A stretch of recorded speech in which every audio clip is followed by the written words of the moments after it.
Le festival Solidays, c'est le festival de l'année. C'est du 23 au 25 juin à l'hippodrome de Longchamp. Bonjour Luc. Bonjour. Luc Barruet, tu es le fondateur de Solidays qui a 25 ans, également fondateur de Solidarité SIDA. On va en parler, mais d'abord les têtes d'affiche. Chaka Ponk, iPhone, Pierre Demar qui sera avec nous dans un instant. La Femme, Kungs, Tiakola, Sofiane Pamar, SCH, Hervé, Vladimir Cauchemar. Il y en a tellement, Juliette Armanet, Adé, Fada Freddy, Jane, Salut c'est cool, Kiddy Smile, Angèle, pour les plus connus, mais il y en a beaucoup d'autres. Allez voir sur le site. Je l'ai dit, Solidarité SIDA, Solidays, j'aimerais qu'on commence par là. Concrètement, aller à Solidays, acheter un ticket, un pass pour aller à Solidays, qu'est-ce que ça permet ? Ça a permis de développer des files actives pour avoir accès aux antirétroviraux aux Philippines, au Burkina, au Togo ou en Ukraine. Ça permet d'aider des malades en situation de précarité, notamment en France, puisque souvent qui dit sida dit précarité. Et puis de développer aussi des programmes de prévention auprès des jeunes un petit peu partout en France, puisque Solidarité SIDA anime des après-midi zapping auprès des lycéens toute l'année. Concrètement, Solidarité SIDA finance 116 programmes à l'année dans 21 pays, France comprise. Ok. Et quand je dis France, compris Dom-Tom. Vous en avez dit un mot, les 25 ans. Alors, parce que Solidays, habituellement, on a les concerts, on y mange très bien. De mieux en mieux. On y dort bien si on prend sa tente. Il y a tous ces stands. Qu'est-ce qui est prévu pour les 25 ans ? D'abord, des surprises, donc on ne va pas trop en parler aujourd'hui, mais vous savez, c'est jamais facile de fêter ses 25 ans quand on s'appelle Solidays. D'abord parce que la fin du sida, on n'en est pas là.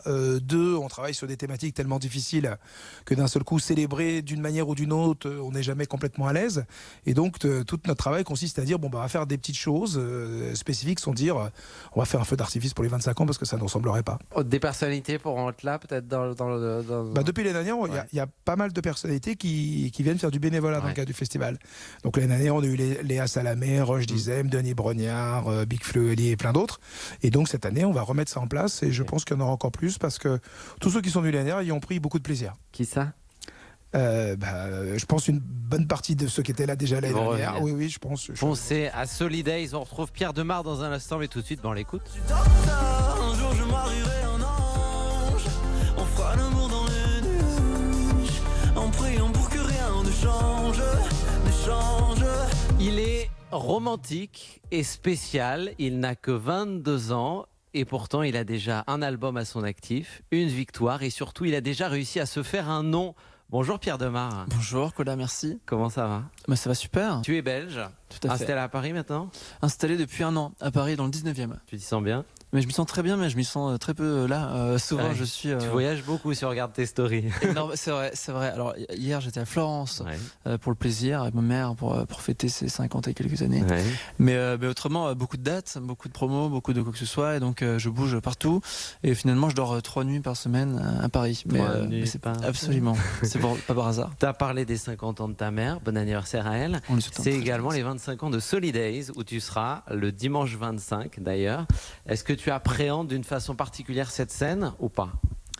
Je l'appréhende bien, dans un premier sens que c'est un festival qu'on m'a vendu beaucoup.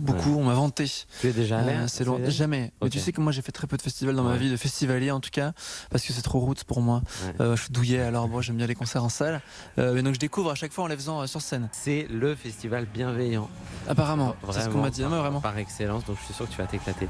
Quand on te voit sur scène, on sent le bonheur qui te transcende, le sentiment d'un accomplissement. Enfin, je suis là où je dois être, avec cette voix, avec ce corps, avec ces textes, ces mouvements. Est-ce que je me trompe ? Pas totalement. Quelquefois, ça m'arrive de souffrir, tu sais. Il y a des moments de grâce, comme j'appelle ça des instants de grâce, où sur scène, je me sens véritablement accompli. Une sorte de communion parfaite avec le public. Moi, j'ai mon jeu de jambes qui me transcende. Tout se passe bien. Je me sens beau. Non, ça va. J'ai les mocassins qui permettent de faire ce que je veux. Mais ce que j'ai appris de la scène, c'est que dans tous les cas, c'est une pièce de théâtre en fait. Et il faut faire semblant d'être heureux. Du début à la fin du concert. C'est ce que tu fais. Et quelquefois c'est ce que je fais. Mais Solidays ça ira très bien. Quand tout va bien, je suis en confiance. Alors je me sens le roi du monde. Ok. Le roi du monde, Pierre Demar. Si on revient sur ton parcours, la musique, la chanson, ça a démarré à 7-8 ans. C'est ce que j'ai pu voir dans la cour de récré. On t'a appelé Golden Pete. C'est moi qui me suis appelé Golden. Ah, c'est Pete. toi. C'était ton nom de scène. Inspiré par Goldman, je Ok. sais quoi. Ok, bonne référence. Tu rêvais déjà de devenir une pop star. Je sais que tu étais un pro de yaourt à cette époque. Absolument. Ça Quand donnait j'ai quoi ça donnait quoi Quand j'ai 9-10 ans, en fait non, c'est vrai, la vérité c'est que je suis trop pudique à ce moment-là pour parler français, enfin pour chanter français. L'anglais, je ne le connais pas encore. Alors je chante dans une langue qui s'approche plus de l'anglais que d'autres choses en termes de sonorité. Et puis j'ai grandi, j'en ai une 10, 11, 12. Je me suis appelé Cheap, bon marché. Ce qui est très marrant par rapport à l'image aujourd'hui que je renvoie. Mais j'avais ce truc, je sais même pas ce que ça voulait dire, mais ça sonnait bien dans ma tête, Cheap. Et à ce moment-là, je chante en yaourt. Et il y a un morceau, le premier, il s'appelait This Is Now, qui veut quand même dire quelque chose en anglais. Et tout le reste, les couplets, c'est...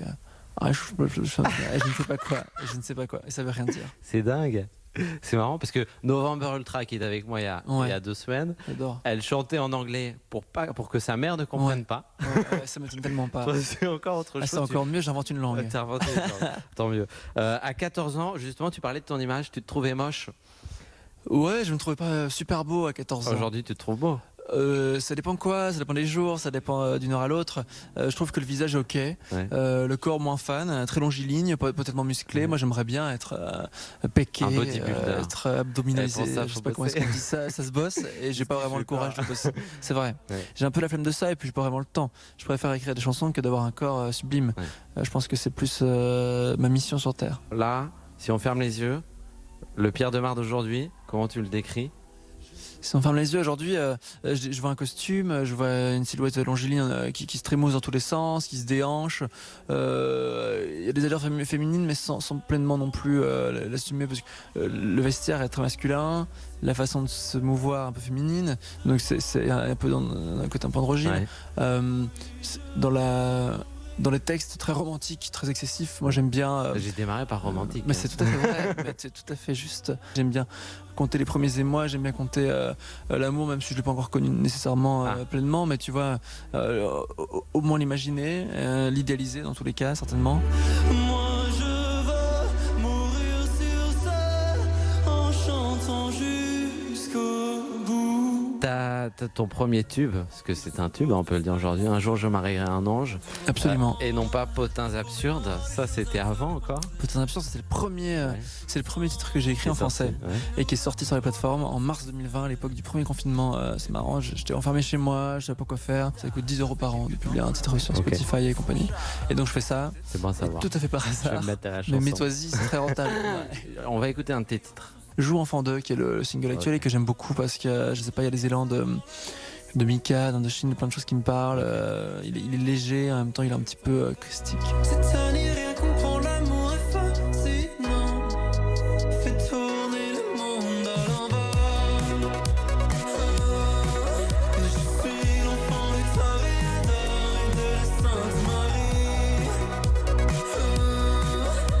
Voulez-vous me donner la mort ou bien du sens de ma vie? Je suis l'enfant du Toréador et de la Sainte Marie. Je vois sur tes réseaux que tu es souvent fatigué, C'est vrai? parfois malade. Je dis ça, oui, malade souvent. Souvent. Comment tu fais pour tenir? En période de concert, en période intense, je bois pas parce que j'aime bien l'alcool, mais j'essaie T'en abuses de pas. m'en séparer quand il faut. Et donc Tu bois pas pendant le service. non, pendant le service, je ne bois pas. Même s'il fait bon, je suis écharpé, emmitouflé d'une écharpe. Donc voilà, j'essaie de prendre soin de moi pour honorer tous les concerts. Mais c'est vrai qu'en novembre, il y en a tout un tas et ça me fait peur, mais ça va le faire. Ça va le faire. Regarde-moi le nom de ton premier album. La façon dont tu fais de la musique, je sais que c'est en famille, notamment ton frère, grand frère Xavier. Grand frère Xavier, tout à fait. Qui est un produit synthé. Il a un pro du synthé, des sons de synthé. Il a cette notion-là, il est un peu un branleur, tu veux. Et j'ai vu que tu aimais plus produire qu'être sur scène. Mais tout à fait. Alors, et sur scène, je commence à y prendre beaucoup de plaisir. C'est vrai que les gens souvent pensent que je ne fais que chanter ou que j'écris. Alors c'est très bien, c'est vrai que j'écris tout et je chante tout, mais je produis aussi l'essentiel de tout ce qui existe sur l'album. Moi, je suis très patient pour ce genre de choses-là et je suis un artisan, j'ai l'impression, et c'est très artisanal la production, c'est choisir vraiment le bon son et j'aime bien ça. Dernière question. Moi, la première fois que je t'ai entendu chanter, j'ai pensé Najwa Belizel. J'adore. Et je sais que t'adores. Je sais, Lady Gaga fait partie des chanteuses qui te font rêver. Si tu pouvais choisir, là, en un claquement de doigts, collaborer avec quelqu'un, un artiste, ça serait qui? Rosalia. Ok. Rosalia parce que c'est un ovni et que je pense qu'elle a occupé à redéfinir encore un nouveau genre musical. Merci Pierre d'avoir été avec nous. Pierre Demar qui sera donc aux 25 ans de Solidays le dimanche 25.